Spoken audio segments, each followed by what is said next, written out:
Mr. Tim Clark, many congratulations on receiving an honorary doctorate from the University of Warwick. How does it feel? Well, I'm of course very honoured because Warwick is such a eminent university. It's one of the top Russell Group universities in the UK, so it has a wonderful reputation. It's got a great business school. So to have been given an honorary doctorate is I'm very pleased about, delighted. And you are currently president of Emirates Airlines, a brand with many of us will be very familiar indeed. And you've been in the aviation sector since the early 70s, if I believe. How has aviation changed over the years? How recognisable is it? What did we see today than it was those decades ago? Well, when I came into the business in the early 70s, don't get me wrong, we weren't talking about propeller aeroplanes and biplanes, things like that. The industry has scaled up enormously. The demand for travel has gone through the roof over the last 30, 40 years. And the affordability of air transport is so great that, as I said, the scale of operations of the carriers like ourselves reacting to market demand has changed out everything we do. So you see the 380 now, an aircraft that will carry 615 people. When I came into the business, the largest aircraft was the Boeing 707, and that carried 133 people. So that's an element of scale, and also the airline industry has gone through multiple changes within the various sort of facets of what it does, whether it be marketing, operations, finance, etc. It's altogether a different industry, but essentially we still put people in tubes and fly them from A to B on a derived demand basis. People don't fly on aeroplanes to go on holiday; they go to do something. It's just a lot bigger, a lot more efficient. Because I was thinking about that point earlier and how the airline industry changes and adapts with society, with economic growth and such as that. I was wondering, how do you think people have changed the last 40 years? How have our habits changed? The world has changed. Oh, of course, and it continues to change. And what we're looking at today will bear no resemblance to what we're looking at in 10 or 15 years. So a lot of these people coming out of uni today will be entering into a world that is going through a major change. Driven by all the things that we know about, and therefore, what's happened in the past few years. It was a continuum of a lot of things from post-war era to technologies were changing, etc., but not to the scale that they've changed in the last about 10 years, 10 or 15 years, and that whether that's lifestyle, that's fashion. That's aspiration. Well, a lot of things have changed, communication age, information, internet, etc. So we see a huge transposition of the way people think about themselves, what they aspire to do, how they want to get there, and with what. And that backs into the airline business as well, because we are a service provider and we need to be reactive to, in a highly competitive business, to what people really want. One thing's for sure, the volumes are far greater. It used to be fairly elitist when I first came to the business and hugely expensive. Because it's now affordable and because the ubiquitous nature of something like Emirates in terms of its global spread, the key is managing and getting your brand right, getting a hugely efficient operation which is underpinned by a fabulous product. These are the elements of our model. So, but each day things are changing, and whether it be through blockchain, whether it be through consumer technologies, whether it be through simple digitization of all sorts of that revolution's only just started. And as we in the airline business grapple with that, because on the one hand we have to continue operating as we do, but on the other hand we have to transform ourselves behind the scenes, both in our systems and processes as well as in the customer facing side of things. So all this is changing as we go. So we think we get the eel and then it jumps out, and that's life. So where's it going to be in the future? More of the same, probably with better, smarter aircraft, flying longer, faster, more cheaply, more efficiently, with some fantastic consumer products on board, driven by the technologies that are just coming to market now. People will always travel. Demand for travel will continue to grow, and as more leisure time and the disposable incomes rise as a result of these technologies coming through, and a lot of people think that's a nonsense. People are going to be cast out and have no work. But what will happen? Wealth will be created. People will become more receptive to moving and travelling, not just on business, but on leisure and all the other bits and pieces, all the segments that we currently face. Those are going to grow. So I'm very optimistic at the back end of my career as to what is going to happen with regard to the air services of the future. And thinking more broadly about global brands today, you're also chairman of the Emirates Airline Foundation as well. And I was wondering, sort of, the way the world is today, how important is corporate responsibility and that sense of actually we've got a duty towards, as a global brand like Emirates, to the world, and sort of putting back, like, you've got it's projects, very important. You've got projects One of the in things Africa. I should probably say in my little speech, if I can get it in, was the brand of tomorrow has to be a brand for these kids coming out of business schools, undergrads, etc.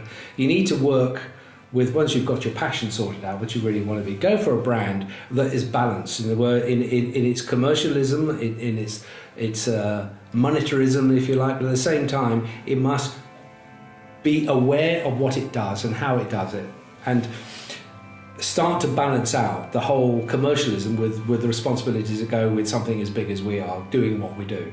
The Emirates Airline Foundation was something that actually was put to me by my wife over the coffee table a long time ago, which was looking after kids who are afflicted with AIDS in Africa primarily, and there was a growing problem. That grew into something a lot bigger than that. And that, interestingly, is served by a few of us, very low profile, and we put 95% of everything we get straight into the projects, which we control directly.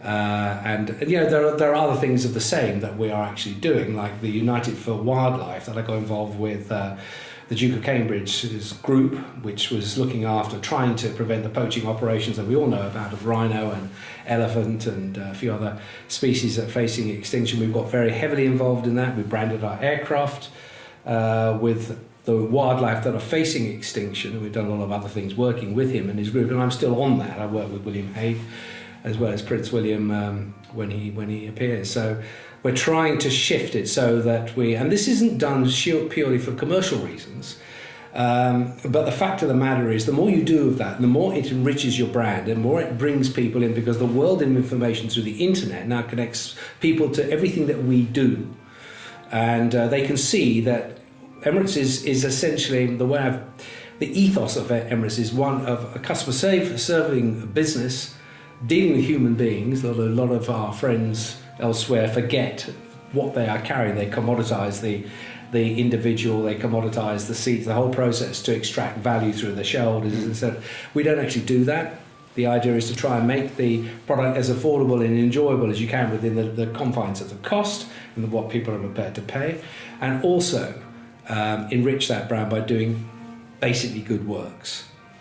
When we got involved in the United for Wildlife, it was a personal thing for me because I could see the slaughter going on. I was able to communicate, for instance, to all our African operations. So I would do a voiceover on our aeroplanes, and I would start lecturing them about buying, rhino horn, buying all the bits of ivory, etc. Yes. Don't do this. And actually resonated. And a lot of people who listen, because we're carrying 1.5 million people a week, whether they like it or not, if they turn or put the headsets on, there's me talking to them about why they should be doing this.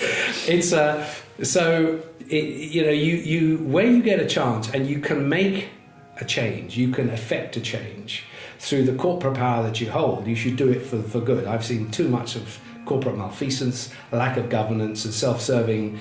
Bottom line, bonuses, shareholder value, dividends, etc., which lose the plot. So what Emirates tries to do is balance all of that. I've still got to make money.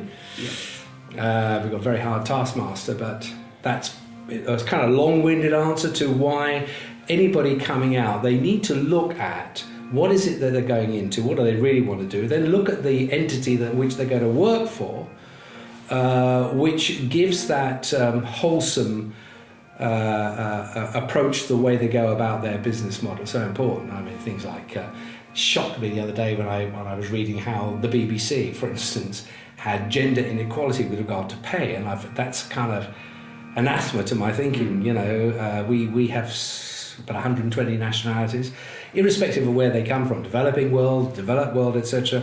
Same pay for the job. Doesn't matter who you are or what you are, faith, creed, colour, nationality. What you do is, and everybody gets paid the same thing. The notion we would do it otherwise is anathema to the ethos of our company. So there's a lot of that, and it's important that people who do go out into business are now looking at and checking through the wonderful world of information just what this lot are up to. And thinking about this new generation, and to conclude before you go off to the ceremony itself, if there's anyone out there today thinking, actually, I quite like the sound of the aviation industry, so you know, what would you be sort of saying to them? Sort of, this is what you need to have in mind. What piece of advice would you give them? It depends where you want to go into it. I mean, it's a multifaceted business, of course, from the technical operations, engineering, through to information technology, human resources, etc., marketing and brand. If you're interested in the aviation business, it's always helpful to have a passion for it. I have that. I still get a kick out of watching aeroplanes land and take off. Sad, really, my age, but there we are. And so, if you're interested in that, the barriers to entry in airlines, particularly with kids coming out of universities or business schools, are not that high, bearing in mind that the qualifications and the type of work that they've been doing during their degrees or whatever, their masters in the business schools, helps them get in. So we're always looking for people who can add value to human resources or information technology. It depends what you want to do. Because if you are a computer science graduate, the temptations are great in terms of, if you're that good, you'll go to a multitude of other companies. If it is that you want to go into the airline business because you like the airline business, it's not a difficult thing to get into. You've just got to be a little bit persistent, being passionate about it, knowing about it, liking the business, rather than just one of a collage of opportunity. Then, you know, it's a good thing. And traditionally, when I certainly entered the business as a graduate, I was one of the very few graduates in the aviation industry, full stop. There were a handful of them.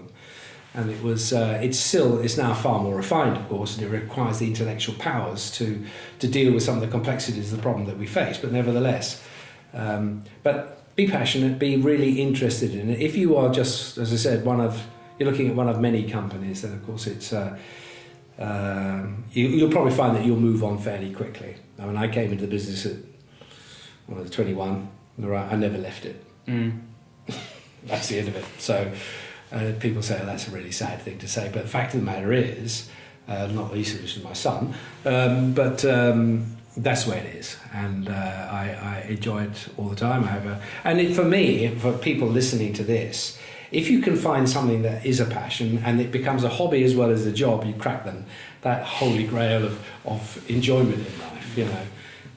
So the notion that you would work long hours and weekends, because in the business it's a 24/7 operation, I have to be on call all the time, irrespective of what goes on, but you get a buzz out of that, and it's a great, it's a youthful business. It's fun to work and it's hard work. You're facing the general public sometimes at their very worst, if you're in the customer facing systems.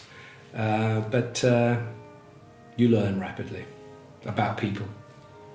So Tim Clark, thank you very much for your time today. Many Pleasure. congratulations. Thank you.